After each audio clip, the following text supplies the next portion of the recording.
Okay, Unit 2, failure. We already talked about it a little bit already. The goal of this unit is to critically redefine what we mean by failure. From lack of success to a strategy or method. And just to give you a little sense of where the term failure came up for me, it really did start as a failure. And for me, as a anti-racist, social justice, feminist, LGBTQ affirmative educator who's been fighting the good fight for years and years and years, after the election 3.5 years ago, I felt like there was a real sense of failure, that we had gone from progression to hate, that we celebrated bullying and callousness, that we've gone backwards towards racism and homophobia and all those things. And I felt a real sense of loss. And the worst part was, so during the election returns, I'll just be honest, I was curled up in fetal position watching The Voice because I couldn't do it anymore. But my students were calling me and saying, what's going to happen to my family? What's going to happen to my world? And so I had to think about, okay, what is going to happen and what can happen from here? And we might be looking at what can happen. I'm not sure what's going to happen as a result of these protests right now, but it's possible they'll be the start of something bigger than they have been. So, but part one, we're going to look at failure as a method or tool of power. So this is using failure and particularly failing to know, failing to learn, failing to listen as a strategy that power uses to keep people oppressed. And then part two, we're going to look at it as a method of resistance or social justice. People have asked me before, what do you mean by resistance? Resistance to what? Resistance to oppression, resistance to structures of oppression that keep us in place, that keep us unequal, that keep us from all achieving our greatest potential. So that's the radical democracy thing. And remember, this method has a bias, and the bias is that social justice is our aim. So it has an overt political, not capital P, this is not Democrats or Republicans, this is not electoral politics, but it has a political mission of social justice. And I had read a book by Jack Halverson called The Queer Art of Failure, and maybe it was an article, but there was something about how LGBTQ people fail to be what's expected of them, but that we can embrace that and create, use that to challenge the system.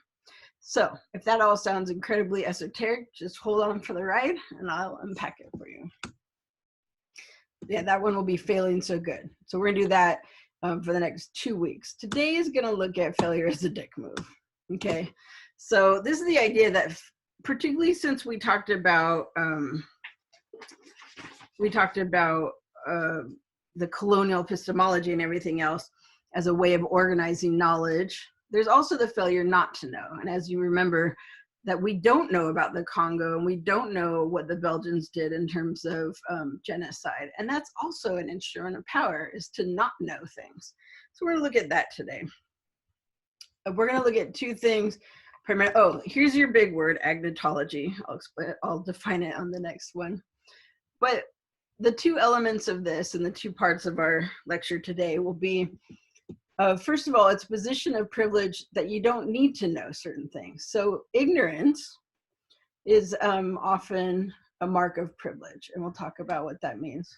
And then there's refusing to know. And we're gonna talk about something called the Pendejo game, which is a game that people in power like to play with people who are discussing oppression.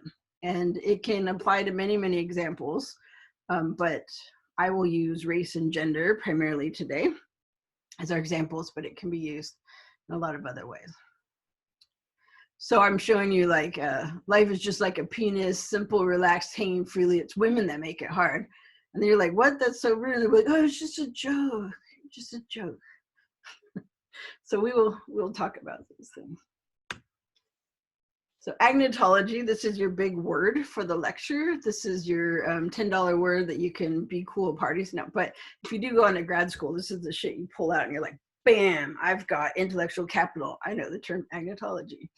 If you're not going to grad school and this is a class you need to graduate for your life, don't worry about the word.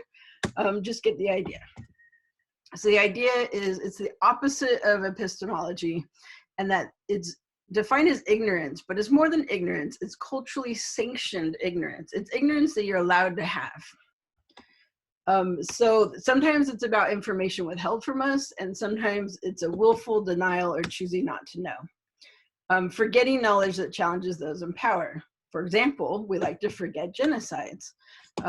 So if you're Armenian or you've lived in LA long enough to know any Armenians, they are still quite upset that many of their people, 1 million, I think, died in a war with Turkey, and that the world refuses to acknowledge it or to what's the word I'm looking for? Acknowledge it or even to call it genocide. And then we learned about the Congolese genocide of 10 million people by Belgium that most of you, I'm guessing, had never heard of. The picture in the upper right is about the Tulsa Black Wall Street and the bombings that happened there.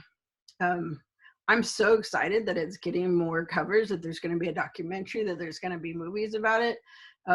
But the idea that there was a Black Wall Street that got bombed by the National Guard and destroyed, and the land was redone. There's like entire histories that we've never learned and that were lost. And why is that? It's because nobody wants to think of think about when people get mad, like, why are you always talking about slavery? Why are you always got to talk about that? Like you're just choosing to live in the negative. And the idea is because people in power like to think of ourselves as good people, and we don't want to think of ourselves as bad people, and we don't want to remember anything that makes us feel bad. So we like to forget. And that's fine on an individual level. It's not fine, but at an individual level, it's an understandable psychological defense mechanism. But when it has the power of the state behind it to determine what can be remembered and what not, right? Think about the fights that are happening right now over taking down memorials to slave owners and Confederate generals. People are like, oh, well, we'll forget the history. It's like, we don't want to forget. How do I want to put it? People are so worried that we will stop valorizing these war criminals, and yet we have collectively chosen to not remember many, many, many, many things, especially when it comes to negative things that have happened. So let me pause there. That was a bit of a mouthful.